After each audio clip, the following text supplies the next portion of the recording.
참 여러분 대단하십니다. 이렇게 경쾌하게 찬양이 나오는데 꼿꼿이 가만히 앉아 계시는 것이 참 대단합니다. 어떻게 몸이 하나 움직이지 않고 가만히 앉아 계시는지 참 놀랍습니다. 우리 성가대는 더 놀랍습니다. 이렇게 멋지게 찬양하면서 웃는 사람이 별로 없어서 더 놀라웠습니다. 다시 한번 시키고 싶지만 시간이 너무 많이 걸려가지고 하나님께서 우리에게 허락하신 은혜가 우리에게 큰 기쁨이 되기를 바랍니다. 교회에 올라오실 때 인상 쓰고 계셨던 분들도 얼굴 피고 가셔야지 웃으면서 왔다가 인상 쓰고 내려가시면 안 되죠. 그렇죠? 하나님의 교회는 하나님으로 인한 은혜와 기쁨이 넘치는 곳, 바로 그곳입니다. 우리가 소망하며 나가는 삶이 무엇인가 하면 하나님의 나라라는 것이죠. 하나님의 나라. 하나님의 나라는 어떤 것인가 하면 하나님이 우리에게 한없이 기쁨을 공급하여 주시는 것이 하나님의 나라입니다. 그러면 이런 하나님의 나라를 사모하는 사람들이 우리의 삶을 살아가면서 어떻게 하는 것이 이 소망과 이 기쁨을 간직하는 것인가를 생각하고 또 그 기쁨을 마음껏 누리면서 살아갈 수 있어야 하는 겁니다. 그래서 예수 믿는 사람의 삶은 한편으로는 세상의 여러 가지 짐을 지고 살아가기 때문에 고단한 삶일 수 있습니다. 그러나 한편으로는 그 길에 내가 오늘 주님과 함께 하기에, 우리 주님과 함께 하기에 저렇게 신나게 경쾌하게 걸어갈 수 있는 것이 예수 믿는 사람들의 삶이죠. 저는 우리의 삶이 그렇게 되기를 바라고요. 우리 교회와 우리 성도들의 가정과 또 이 나라 이 민족의 삶이 그렇게 되기를 바랍니다. 많은 사람들이 다 그렇게 바랄 겁니다. 대한민국이 나쁜 나라가 되기를 원하는 사람은 아무도 없습니다. 우리가 살아가는 이 대한민국이 가난한 나라가 되기를 원하는 사람도 없습니다. 우리가 사는 이 대한민국이 자유와 기쁨과 평화가 가득한 나라가 되기를 우리 모두가 다 원하고 있습니다. 흔히 우리가 이렇게 아름다운 나라를 메시아의 시대 또는 하나님의 나라 이렇게 표현해 가죠. 예수 믿는 사람들은 그렇게 표현합니다. 예수 안 믿는 사람들은 이런 나라를 복지국가 이렇게 표현하기도 하죠. 아무튼 좋은 것, 기쁜 것, 행복한 것이 가득한 나라가 되기를 우리가 원해 갑니다. 사람들이 아마도 좋은 나라가 되기를 원하기 때문에 좋은 나라는 어떤 것일까에 대한 관심이 참 많은 것 같습니다. 그래서 사람들이 뉴스를 많이 보죠. 뉴스를 보면 온통 정치 얘기입니다. 거의 처음부터 끝까지 정치 얘기고 아니면 사고 얘기죠. 거의 정치 얘기입니다. 그리고 무슨 패널들이 나와서 이야기하는 자리는 다 정치 얘기입니다. 그래서 뉴스를 틀거나 TV를 틀면 두 가지입니다. 정치 아니면 드라마, 이 두 가지인 겁니다. 정치 아니면 드라마, 정치 아니면 오락, 이게 두 가지인 것이죠. 우리는 이렇게 이 두 가지에 큰 관심을 가지고 있습니다. 정치에 관심을 갖고 또 오락에 관심을 갖죠. 정치에 관심을 갖는 이유는 다른 것이 아닙니다. 나라가 좋은 나라이기를 원해서 정치에 관심을 갖는 것이지 어떤 놈들이 또 이번에 골탕을 먹나 보자 이러면서 뉴스에 관심을 갖는 사람은 없습니다. 나라가 좋은 나라가 되기를 원해서 그러죠. 그런데 이제 좀 생각들이 달라서 어떤 분은 이렇게 하는 것이 좋은 나라가 되는 것이다. 또 어떤 분은 이렇게 하는 것이 좋은 나라가 되는 것이다 하면서 생각이 좀 달라지게 되기도 하죠. 살아온 배경과 환경에 따라서 달라지게 되기도 하죠. 정치를 잘 만들어가면 참 나라가 좋아지기도 합니다. 그래서 우리는 많은 부분 정치에 희망을 갖고 살아가는데 오늘 우리가 함께 읽은 성경의 말씀은 정말 너희가 하나님의 나라를 원하느냐? 그렇다면 너희가 바라보고 꿈꾸고 기대해야 되는 것이 무엇인지를 잘 살펴야 된다. 이런 것을 교훈합니다. 우리가 정말 우리가 사는 나라가 하나님의 나라의 그 기쁨과 행복이 있는 나라 것이 되려면 우리가 지향하고 바라보아야 하는 것, 기대해야 되는 것이 무엇인지, 우리가 무엇을 채워야 되는지 오늘 이 누가복음을 통해서 우리에게 소개하죠. 누가복음은 누가라고 하는 분이 데오빌로라고 하는 로마의 관료에게 보낸 편지입니다. 이 데오빌로가 로마의 관료이기 때문에 당시 복음과 기독교가 어떤 것인지에 대해서 그 관료에게 변증하는 것이죠.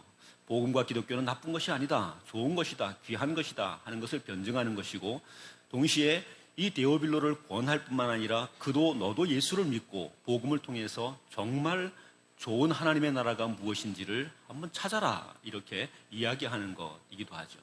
로마의 관료인 사람이 꿈꾸는 것은 무엇이겠습니까? 관료 생활하는 사람이 꿈꾸는 것은 다 더 높은 관직에 오르게 되는 것을 꿈꾸죠. 정치하는 사람들이 꿈꾸는 것이 뭐겠습니까?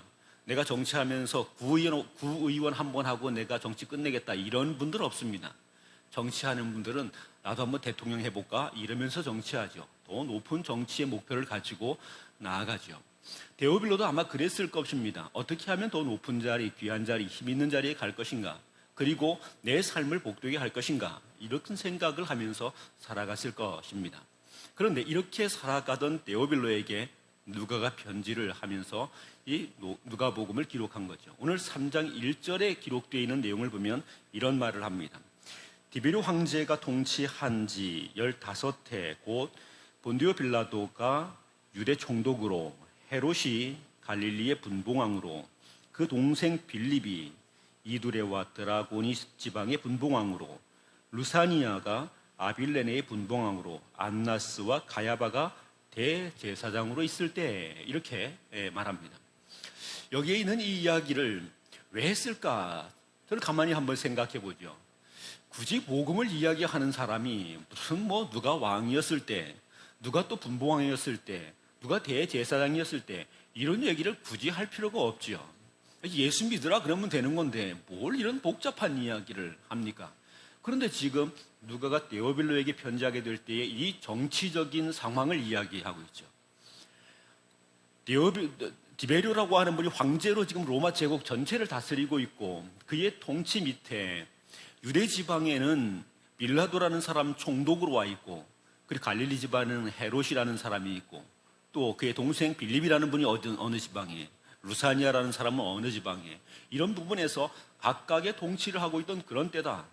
그리고 종교적으로는 대제사장이 안나스와 가야바, 이 두 사람이 대제사장으로 있던 때다. 이런 이야기를 말합니다. 매우 정치적인 이야기를 말하고 있는 거죠. 아마도 데오빌로라는 사람은 정치적인 생각을 가지고 있었고, 정치의 동향이 어떻게 되느냐에 따라서 자신의 삶이 또는 나라가 어떻게 잘 되는가에 대한 깊은 생각을 하고 있었기 때문에 그렇게 하지 않았을까, 이런 생각을 합니다. 우리도 많이 그렇죠. 어른들 모이게 되면 지금 대통령 욕하는 분들 참 많이 있습니다. 젊은 사람들 모이게 되면 욕은 하고 싶은데 욕은 못하고 속으로 끙끙 앓는 사람들 많이 있죠. 그런데 지들이 뽑아놓고 왜 욕을 합니까? 뽑질 말든지, 뽑아놨으면 웬만하면 욕하지 마십시오. 어차피 뽑아놨는데 5년 해야 될 것 아닙니까? 그럼 잘하게 기도 열심히 해주십시오. 아멘하기 싫으신 모양인데, 제가 오늘 대통령에게 먹은 거 아무것도 없습니다. 이왕 뽑아놨으면 잘하기를 기도해 주십시오. 그거 우리가 할 일입니다. 그런데 중요한 것이 있습니다. 우리에게 뭐가 문제인가를 생각해 봐야 합니다. 뭐가 문제인가? 정치를 생각하게 될 때에, 또는 경제를 생각하게 될 때에, 또 종교의 현황들을 생각할 때에 우리는 무엇의 기대를 가지고 살았었는가? 지금 데오빌로라는 사람은 정치 권력자가 누가 되느냐, 그리고 나는 어느 편에 줄을 서야 되느냐, 지금 우리식으로 말하면 나는 누구를 대통령으로 뽑을 것이냐, 나는 누구를 국회의원으로 뽑을 것이냐, 나는 어떤 경제 제도에 대하여서 찬성하고, 나는 사회 문화에 관련된 여러 법이 어떤 것이 만들어져야 된다고 나는 찬성하느냐, 그리고 난 이것을 통해서 나라를 복되게 할 것이다, 이렇게 생각들을 한다는 것이죠. 그래서 여러분 생각을 반드시 잘 하셔야 됩니다. 인간의 정치가 인간적으로만 움직이게 되면 그것은 끊임없이 온갖 폐단들을 만들어내게 돼 있습니다. 정치가 우리를 복되게 하는 것이 아니고, 정치가 하나님의 나라를 우리에게 가져다 주는 것이 아닙니다. 물론 우리는 좋은 정치인들을 세워야 될 것이고, 우리 그리스도인들 가운데 정말 신실하고 좋은 정치인들이 나와서 나라를 잘 섬기고 국민들을 잘 섬길 수 있게 해야 할 것입니다. 그러나 인간의 정치로 하나님의 나라를 이룰 수 있느냐, 구원의 역사를 이룰 수 있느냐, 우리의 삶을 복되게 만들어 갈 수 있느냐, 오늘 누가는 데오빌로에게 분명히 말하는 겁니다. 아니라는 이야기를 하는 겁니다. 수없이 많은 왕에 대한 이야기를 말하고, 총독에 대한 이야기를 말하고, 그리고 심지어 대제사장에 대한 이야기까지 말하면서 누가는 이런 것들로 하나님의 나라가 오게 되느냐? 아니다, 이런 이야기를 말하는 거죠. 오히려 이것은 하나님의 나라가 오게 되는 일에 방해되는 일들이 더 많다는 이야기를 말하는 겁니다. 우리가 이런 것들에 의지하고 여기에 천착되어 살아가게 된다면 우리도 모르는 사이에 하나님의 나라가 우리에게서 점점 더 멀어지게 된다는 이야기를 지금 누가가 하고 있는 겁니다. 그러면서 누가가 하는 말이 이런 이야기입니다. 우리 안에 하나님의 나라가 임재하게 되고 그 나라로 말미암는 구원과 그 나라로 말미암는 기쁨과 행복과 축복의 역사들이 가득하게 되려면 우리가 어떤 정치인에 대하여 그들을 추종하고 따르고 어떤 정치 정책에 대하여 그것을 맹종하여 따라가는 여기에 있는 것이 아니라 하나님의 말씀이 우리 안에 임재해 와야 된다는 이야기를 합니다. 우리 2절 말씀 같이 한번 읽어보겠습니다. 2절입니다.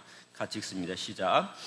안나스와 가야바가 대제사장으로 있을 때 하나님의 말씀이 빈들에서 사가랴의 아들 요한에게 임한지라. 아멘. 여기에 말씀해 보니까 수많은 정치 권력자들에 대한 이야기를 말하고 난 다음에 이 사람들 때문에 하나님의 나라가 임하여 오게 됐다는 이야기를 말하는 것이 아니죠. 이 사람들 때문에 하나님의 구원의 역사가 펼쳐지게 됐다는 말을 하는 것이 아닙니다. 이 사람들 때문에 사막의 샘이 솟고 이 사람들 때문에 높은 산이 낮아지고 낮아진 골짜기가 어두워져서 시온의 대로가 펼쳐지게 된다고 말하고 있는 것이 아닌 겁니다. 구원의 시대가 도래하게 되는 것은 하나님의 말씀이 한 사람 세례 요한에게 임하여 오게 될 때 여기서 시작되었다는 사실을 말씀하는 거죠. 나라와 민족의 희망이 어디에 있는가 우리가 잘 생각해야 됩니다. 어떤 정치 권력을 어떻게 추종하느냐에 있지 않습니다. 어떤 경제 정책을 따르느냐에 있지 않습니다. 당장에 우리의 눈에 보기에는 어떤 정책을 실행하는 것은 실패고 어떤 사람을 추종해서 그를 대통령으로 세우는 것은 망하는 길이라고 여길지 모르지만 아닙니다. 우리 한 사람 한 사람이 하나님의 말씀에 충만하여 서게 되면 세상이 그것을 따라 변화되고 바꾸어지게 되어 있습니다. 이것이 성경이 우리에게 가르쳐주고 있는 말씀인 겁니다. 그래서 기독교인과 교회는 엄청난 책임이 있습니다. 하나님의 말씀이 우리 가운데 충만해야 하는 거지요. 하나님의 교회에 하나님의 말씀이 충만해야 하는 겁니다. 성도들의 삶에 하나님의 말씀이 충만해야 합니다. 그렇게 되면 자연스럽게 우리가 상상할 수 없는 방식으로 하나님의 은총의 시온의 대로가 우리의 삶을 향하여 우리의 민족을 향하여 펼쳐지게 되어 있다고 하는 것입니다. 우리는 이것을 기억해야 됩니다. 오늘날의 많은 그리스도인들이 하나님의 말씀보다 다른 것에 더 많이 관심이 가 있습니다. 제가 목회자들도 많이 만나봅니다. 예수 믿는 교인들도 많이 만나봅니다. 아니, 제가 만나는 분들은 거의 다 예수 믿는 분들입니다. 그런데 그분들이 말하고 글 쓰는 것을 가만히 들여다봅니다. 그럼 이상하게 제가 느끼는 것이 이렇습니다. 이분들에게 하나님의 말씀은 어디 있나? 이런 생각입니다. 아니, 하나님의 말씀이 없습니다. 다 정치꾼입니다. 다 정치의 편을 들어서 자기의 정치적인 소신을 따라서 이놈 죽일 놈 저놈 살릴 놈 이러면서 서로 으르렁거리고 있습니다. 어쩌다 그렇게 되는지 모릅니다. 예수 그리스도를 믿으면 예수 그리스도를 믿음으로 복음으로 말미암아 사는 사람이라면 그 삶의 중심에 하나님의 말씀이 있어야 하는데 하나님의 말씀은 온데간데 없고 한쪽은 우파고 한쪽은 좌파고 한쪽은 보수고 한쪽은 진보고 그러고 있습니다. 언제 하나님께서 언제 주님께서 우리에게 보수와 진보를 나눴으며 좌파 우파를 나눴습니까? 우리에게 간직하라고 한 것은 하나님의 말씀인데 우리는 하나님의 말씀으로 충만케 임재한 것이 아니라 좌파로 충만케 임재하고 우파로 충만케 임재하고 보수로 충만하게 하고 진보로 충만하게 해서 나라가 온통 개판이 돼버리고 말지 않았습니까? 누구의 책임입니까? 예수 안 믿는 사람들은 그럴 수 있습니다. 그러나 예수 믿는 우리는 그럴 수 없습니다. 우리는 하나님의 말씀으로 충만케 되어야 합니다. 한 사람 세례 요한이 하나님의 말씀으로 충만하게 됐더니 그 일을 통하여서 하나님의 역사가 일어나게 되는데 하나님의 구원의 시온의 대로가 열려지게 되고 그리고 거기에 하나님의 나라가 임재하여 오게 되는 로마 황제의 힘을 통해서 된 것도 아니고 빌라도의 손을 통해서 된 것도 아니고 헤롯의 손을 통해서 된 것도 아니고 당시에 가야바나 안나스 같은 교권주의적 제사장들, 종교인들을 통해서 된 것이 아니라 하나님의 말씀이 임재했던 그 한 사람 세례 요한으로 인하여 하나님의 나라가 펼쳐지게 되었다는 겁니다. 저는 우리 교회와 사랑하는 성도들이 이 말씀을 우리 마음 가운데 간직하고 하나님의 말씀에 충만하게 거할 수 있기를 바랍니다. 하나님의 말씀이 여러분 가운데 임재하게 되기를 바랍니다. 그래서 우리 한 사람 한 사람 때문에 교회가, 가정이 살아나게 되고 민족이 살아나게 되고 대한민국이 세계 열방 가운데 복이 되는 이 놀라운 은혜가 있기를 우리 주님의 이름으로 축원합니다. 하나님 말씀이 우리 가운데 임재하는 여기에 소망이 있습니다. 그러면 하나님 말씀이 어떻게 우리 가운데 임재합니까? 지금 그러면 다 때려치고 신학교 가서 신학 공부를 하면 됩니까? 그렇지 않습니다. 본문에서 안나스와 가야바와 같은 대제사장을 이야기한 것을 보니까 뭐 신학교 간다고 해결되는 문제는 아닙니다. 요즘 신학교에 사람들이 얼마나 많은지 모릅니다. 신학교에 사람들이 엄청나게 많죠. 그래도 안 되는 겁니다. 신학을 많이 공부해가지고 거기에 성경 박사가 되고 뭐 무슨 교수가 되고 그런 거 소용없습니다. 하나님 말씀이 충만하게 임재하는 건요, 무슨 신학교 가가지고 훈련받고 뭐 신학교 가서 성경 공부하고 뭐 헬라어하고 히브리어하고 라틴어하고 그렇게 된다 그래서 하나님 말씀이 우리에게 충만하게 되는 것이 아닌 겁니다. 오늘 본문에 보면 하나님 말씀이 충만하게 됐던 이 한 사람 세례 요한에 대한 이야기를 말하는데, 사가랴의 아들 세례 요한이 어디에 있었는가를 보시면 됩니다. 2절 다시 한번 자세히 보십시오. 2절의 말씀에 보면 빈들에 거하였더라 하는 이런 이야기가 있습니다. 빈들에 거하였습니다. 빈들에 거하게 될 때에 거기에 하나님의 말씀이 임재하게 되었다는 사실입니다. 우리는 이 말씀을 아주 깊이 잘 들여다보아야 합니다. 빈들이라는 말은요, 들판입니다. 그런데 아무것도 없다는 말이죠. 비어있다는 말이죠. 들판인데 아무것도 없습니다. 비어 있습니다. 들판인데 아무것도 없는 비어있는 그 빈들에 세례 요한은 가 있게 되었다는 것이죠. 거기 가서 뭐 하겠습니까? 빈들에서. 여러분, 빈들에서 뭐 하겠습니까? 그분이 빈들로 가게 됐다는 것은 번잡한 예루살렘 도시를 피하고 갈릴리 어떤 도시를 피하고 그가 빈들로 가게 되었다는 것은 무엇을 의미합니까?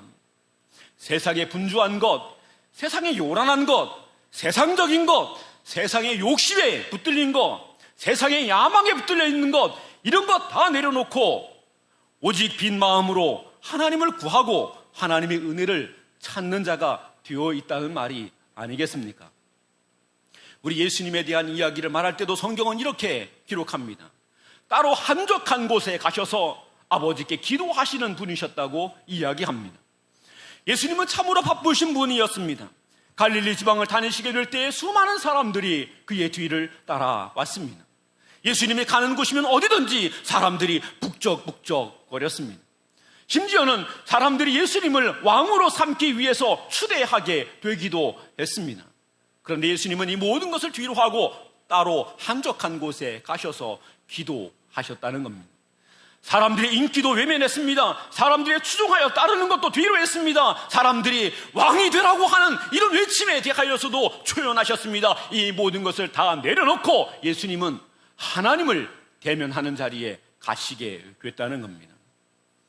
우리가 우리의 욕심에 이끌리게 되면 거기에 하나님의 말씀이 임하여 올 수가 없습니다. 아무리 열심히 공부한다 할지라도 진실로 하나님의 말씀이 우리 가운데 임재하게 되는 것은 우리의 공부나 우리의 수요나 우리의 지식에 따라 임하게 되는 것이 아닌 겁니다. 우리의 권력이나 신분이나 우리가 가지고 있는 어떤 직분에 따라서 우리에게 하나님의 말씀이 임하여 오게 되는 것이 아닌 겁니다. 우리가 빈들에 가야 합니다. 우리의 욕심을 내려놓고 빈들로 가야 합니다.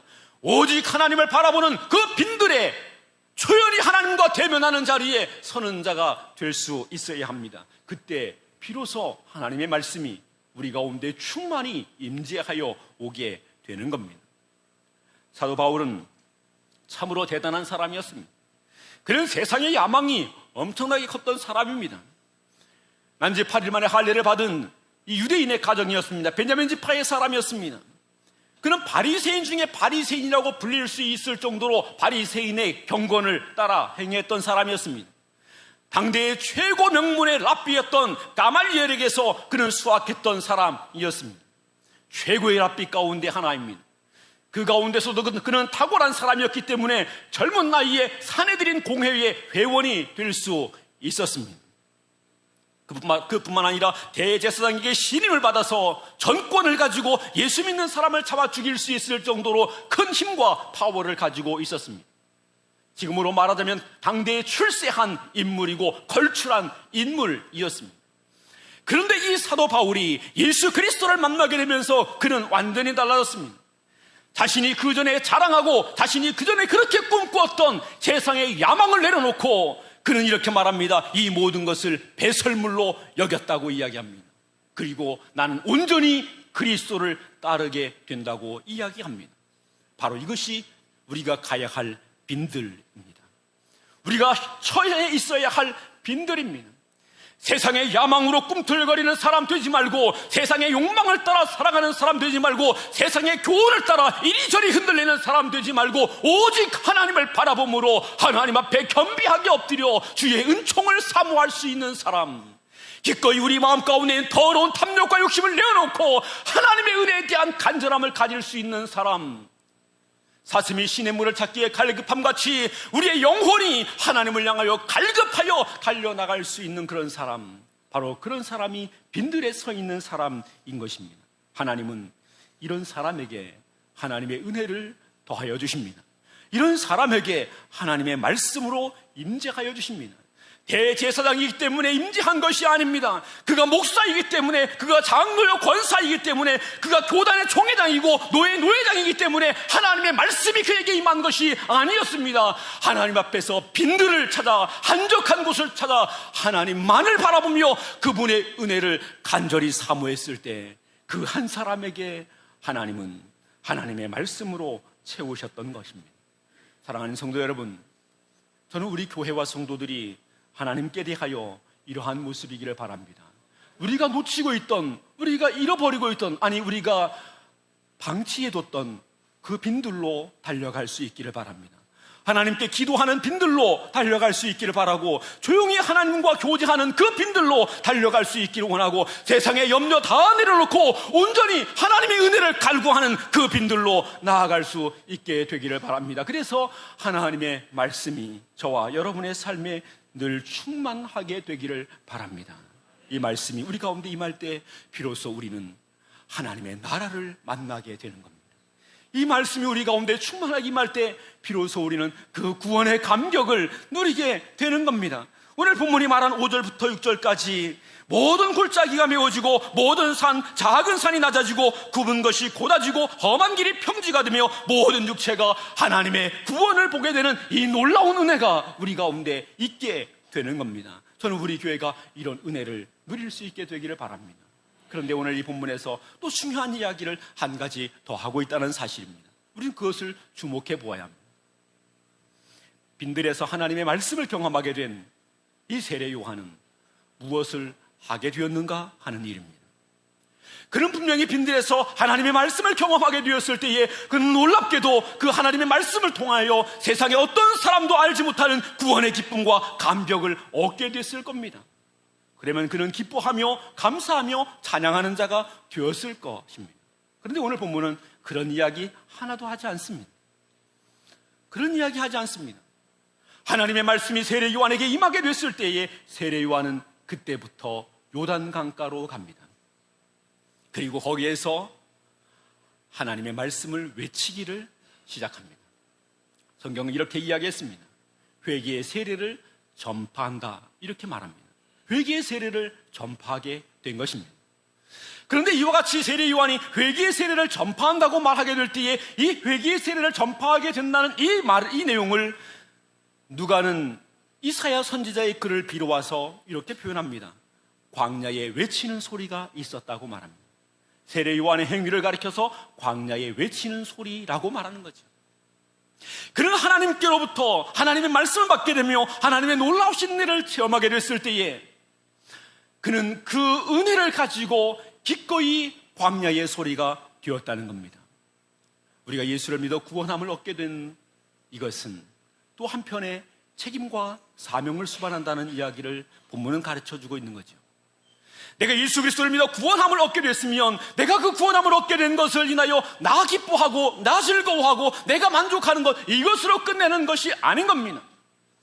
우리는 그것을 통하여 한 걸음 더 나아가 광야의 소리가 되어야 하는 사명이 있는 것이고, 우리가 이처럼 광야의 소리가 되어갈 때에 그때 그것을 통하여서 온 나라와 세상 열방까지 하나님의 구원의 역사가 충만하게 임재하여 오게 된다는 사실인 거죠. 저는 우리 대한민국이 하나님의 구원의 은혜로 복을 받아 누리게 되기를 원합니다. 이제까지도 하나님께서 이 나라를 지켜주셨는 것을 믿습니다. 앞으로도 하나님께서 이 나라를, 이 민족을 지켜주셔서 열방 가운데, 세계 가운데 뛰어난 민족으로 복이 되기를 원합니다. 그렇게 되려면 우리는 무엇을 해야 합니까? 광야의 소리이어야 합니다. 광야에 외치는 소리이어야 합니다. 오늘 본문에서 소개하고 있는 이 광야에 외치는 소리라고 하는 이 말은 세 가지 의미를 가지고 있습니다. 광야에서 외치는 소리라고 하는 이 말에는요, 첫 번째 이런 의미가 있습니다. 하나님의 말씀만을 전하는 것을 의미합니다. 광야의 소리는 하나님의 말씀만을 전하는 겁니다. 홀로 외로이 외치는 소리입니다. 오직 하나님의 말씀만을 외치는 것입니다. 세례 요한이 광야로 나가게 됐을 때 그가 그 광야에서 외치게 되는 소리는 무엇이었는가? 회개하라, 천국이 가까웠느니라. 회개의 세례를 증거하는 것이었다고 오늘 본문이 우리에게 말씀하고 있습니다. 하나님의 말씀을 통하여 외치는 겁니다. 하나님의 말씀을 나타내는 겁니다. 하나님의 말씀을 외치는 자일 때, 하나님의 말씀의 소리를 나타내는 사람일 때, 그때 그가 광야에 외치는 소리가 될 수 있는 것이죠. 하나님 말씀을 외쳐야 하는 겁니다. 우리 그리스도인들이 세상에 나가면 내야 되는 소리가 있습니다. 광야에 외치는 소리를 내야 됩니다. 하나님의 말씀의 소리가 우리에게서 나야 합니다. 우리가 걸어다니며 달그락거리는 그 소리 뒤에 하나님의 말씀이 울려나야 하는 겁니다. 우리가 행하는 한 가지 속에 하나님의 말씀이, 그 소리가 울려나야 하는 겁니다. 우리가 주방에서 설거지를 하게 될 때 그저 설거지하는 소리만 들리는 것이 아니라 그 뒤에 하나님의 말씀이 울리는 소리가 함께 나야 하는 겁니다. 우리가 직장에서 직장 생활하게 될 때에 그 직장 생활에서 이런저런 업무를 처리할 때 기계 돌아가는 소리만 들리는 것이 아니라 하나님의 말씀의 소리가 함께 나야 하는 겁니다. 그런데 지금 우리는 무슨 소리를 내고 있습니까? 우리의 살아가는 삶에서 우리에게서 나오는 소리는 어떤 소리입니까? 원망의 소리, 불평의 소리, 또는 비난의 소리, 저주의 소리, 세상의 소리, 세상의 탐욕 어린 소리, 이런 것들만 혹 우리에게서 소리가 나고 있지는 않습니까? 광야에 외치는 소리로 살아가야 하는 우리가 광야의 소리가 아닌 세상의 소리가 되어 살아가고 있지 않습니까? 하나님의 말씀이 우리의 삶을 통하여 나타나야 하는데 하나님의 말씀이 아닌 우리의 탐욕과 거짓과 욕정이 꿈틀거리는 그런 소리가 우리에게서 나아가고 있지 않습니까? 하나님의 말씀이 우리를 통하여 표현되어야 하는데 이런 정치적 주장, 저런 정치적 주장으로 오염된 소리들만 우리에게서 나아가고 있지는 않습니까? 예수 믿는 우리에게서 무슨 소리가 나아가고 있습니까? 우리는 하나님의 말씀으로 충만해야 합니다. 빈들을 통하여 하나님의 말씀에 충만한 사람이 되어서 그 하나님의 말씀이 우리의 삶을 통해 소리로 나타날 수 있어야 하는 겁니다. 그렇게 되면 하나님은 우리를 통해 우리의 가정과 우리 교회와 우리의 이웃과 세상 속에 하나님의 나라를 이루어 가시게 된다고 하는 사실입니다. 저는 우리 교회가 이와 같은 역사를 꼭 이루어내기를 바랍니다. 두 번째, 광야의 소리라고 하는 이 말은 우리의 발을 항상 빈들에 두어야 한다는 말입니다. 우리는 항상 빈들에 서 있어야 한다는 말입니다. 이 말의 의미는 이렇습니다. 오늘 본문을 보면 세례 요한이 빈들에 있는 동안에 하나님의 말씀을 받았습니다. 하나님의 말씀이 그에게 임재하는 때는 빈들에 있을 때입니다. 빈들에 있던 세례 요한이 어디로 가게 됐는가 하면 요단 강가로 가게 됐습니다. 요단 강가에서 회개하라, 천국이 가까웠느니라 하는 회개의 세례를 증거하게 되죠. 그러면 세례 요한이 외치는 소리를 듣게 되었을 때에 이 세례 요한의 외치는 소리를 광야의 소리라고 하면 안 되죠. 강가의 소리라고 그래야지 맞죠. 강가에서 외쳤으니까. 그런데 성경은 강가의 소리라고 말하지 않고 광야의 소리라고 말합니다. 그는 지금 그의 몸이 강가에 와 있지만 그의 신앙의 토대와 터전은 어디에 두고 있다는 말입니까? 빈들에 두고 있다는 이야기입니다. 그의 모든 말의 근거와 뿌리가 빈들에 두고 있다는 겁니다. 예수 믿는 사람이 세상 속에 들어가 살아가야 합니다. 그렇습니다. 예수 믿는 사람이라고 세상 속에 안 들어가 살아갈 수는 없습니다. 세상 속에 들어가 살아가야 합니다. 세상 속에 들어가 살아가지만 세상 사람이 되어서는 안 되는 겁니다. 예수 믿는 사람은 세상에 들어갔어도 하나님의 백성이 되어야 하는 겁니다. 우리의 입장, 우리의 처지는 항상 빈들에 있어야 됩니다. 우리의 발은, 우리의 중심은 항상 빈들에 있어야 됩니다. 항상 거룩해야 됩니다. 항상 깨끗해야 됩니다. 성결해야 합니다. 주님의 뜻을 따르는 것이어야 합니다. 그렇지 않으면 안 된다는 것이죠. 최근에 예수 믿는 사람들 중에 세상을 향해서 이런저런 이야기를 하는 소리들을 듣습니다. 그 소리들 하나하나를 살펴보면 그 소리들 자체가 나쁘다 이렇게 말할 수는 없는 그런 소리들입니다. 나름대로 다 정당성이 있고 옳은 주장들입니다. 예수 믿는 사람들이 이런 주장 저런 주장을 하게 되니 그런 이야기를 듣고 있던 세상 사람들이 예수 믿는 사람들과 교회를 향해, 교회 지도자를 향해서 뭐라고 합니까? 그들의 말은 이렇습니다. 너나 잘해. 너나 잘하세요. 그들의 말이 이렇습니다. 너나 잘하세요. 우리가 정당하고 옳은 주장을 하게 되면 이렇게 말합니다. 저것들은 낙타는 삼키고 하루살이는 내뱉는 놈들이라고, 교만한 바리새인들이라고 이렇게 이야기합니다. 왜 그렇습니까? 저는 곰곰이 생각해 봤습니다. 그런 비난이 합당하지 않다는 생각도 해보지만 또 한편으로 이런 생각도 합니다. 지금 한국교회와 성도들, 저 자신을 비롯하여서 목회자들, 이런 소리 들어도 싸다. 이런 소리 들어도 싸다. 왜 그런가? 지금 우리가 서 있는 자리가 어딘지, 우리의 스탠스를 어디에 두고 있는지가 애매합니다. 이건 예수 믿는 사람인지 아닌지 알 수가 없습니다. 세상에 발을 두고 있는 건지 빈들에 발을 두고 있는 건지 도무지 알 수가 없습니다. 이 신앙이 차지도 않고 덥지도 않습니다. 이건 뭐 믿음인지 아닌지 알 수가 없습니다. 말로는 예수 믿는 것처럼 말하는데 살아가는 꼬라지 보면 전혀 그렇지 않습니다. 도무지 종잡을 수가 없는 것이 지금 예수 믿는 사람들의 모습입니다. 지금 목회자들의 주장을 보면 이게 박쥐야? 이런 생각이 듭니다. 이건 뭐 새도 아니고 포유류도 아니고 이건 박쥐야? 이런 생각이 드는 겁니다. 그리스도인의 모습이 딱 그렇습니다. 오늘 성경이 우리에게 말하죠. 예수 그리스도를 믿는 사람은 광야에 발을 두어야 한다는 거예요. 빈들에 발을 두어야 한다는 것. 그 거룩성을 절대로 잊지 말아야 한다는 것.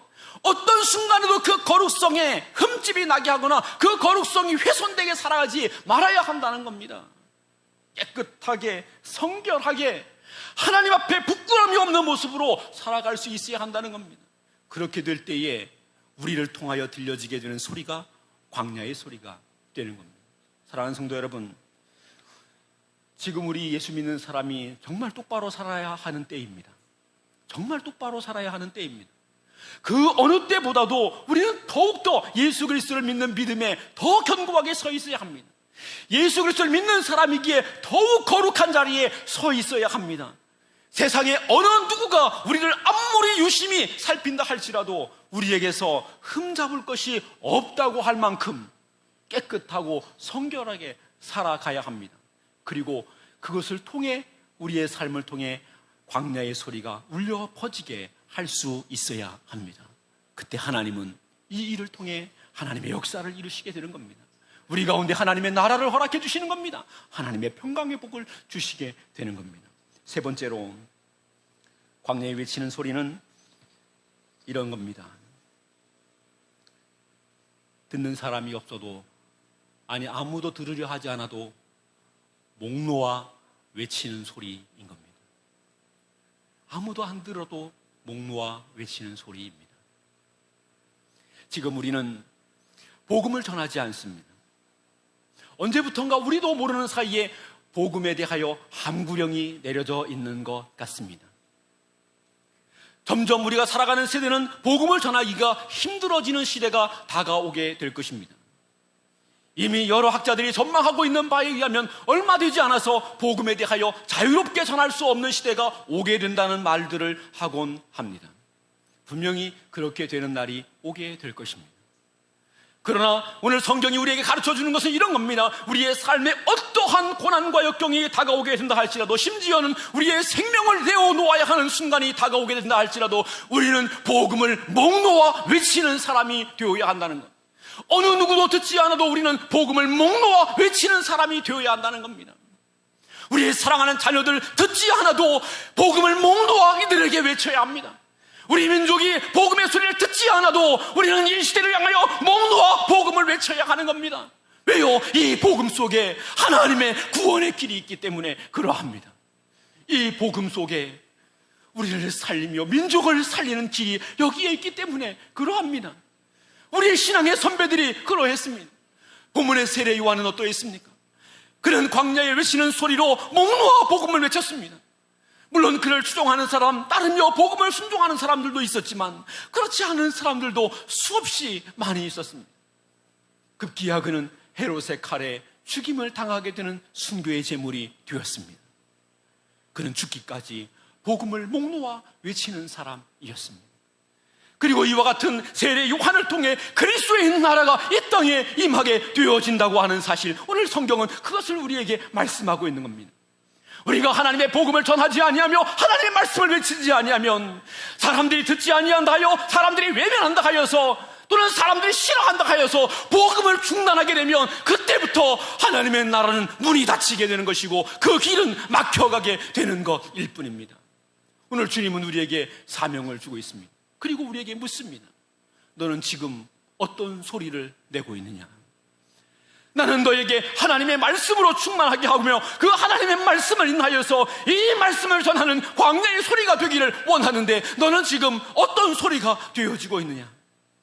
너는 세상의 소리가 되어있지는 않느냐? 세상의 나팔수가 되어있지는 않느냐? 세상 사람들이 하는 말 그냥 너도 똑같이 앵무새처럼 암송하고 있지는 아니하냐? 오히려 복음의 대적이 되는 말을 하고 있지는 아니하냐? 그런 행동을 하고 있지는 아니하냐? 광야에 외치는 소리로 하나님의 말씀을 담고 있음에도 그 입을 함부한 채 그저 눈치만 보고 있는 비겁한 그리스도인이 되어 있지는 아니하냐? 주님은 이렇게 묻습니다. 광야의 소리가 되라고 말씀합니다. 사랑하는 성도 여러분, 저는 제가 사랑하는 조국 대한민국이 하나님의 복을 누리게 되기를 바랍니다. 이 나라가 번창하게 되기를 바랍니다. 이 나라에서 풍성한 산업이 일어나게 되기를 바랍니다. 이 나라의 정치의 수준이 세계 어느 나라에서도 본받을 수 있을 만큼 귀한 수준으로 올라갈 수 있게 되기를 바랍니다. 이 나라 국민들이 살아가는 삶에 매일매일 행복이 있게 되기를 원합니다. 성경이 오늘 말합니다. 정치 지도자 누구에게 달려있지 않다고 말합니다.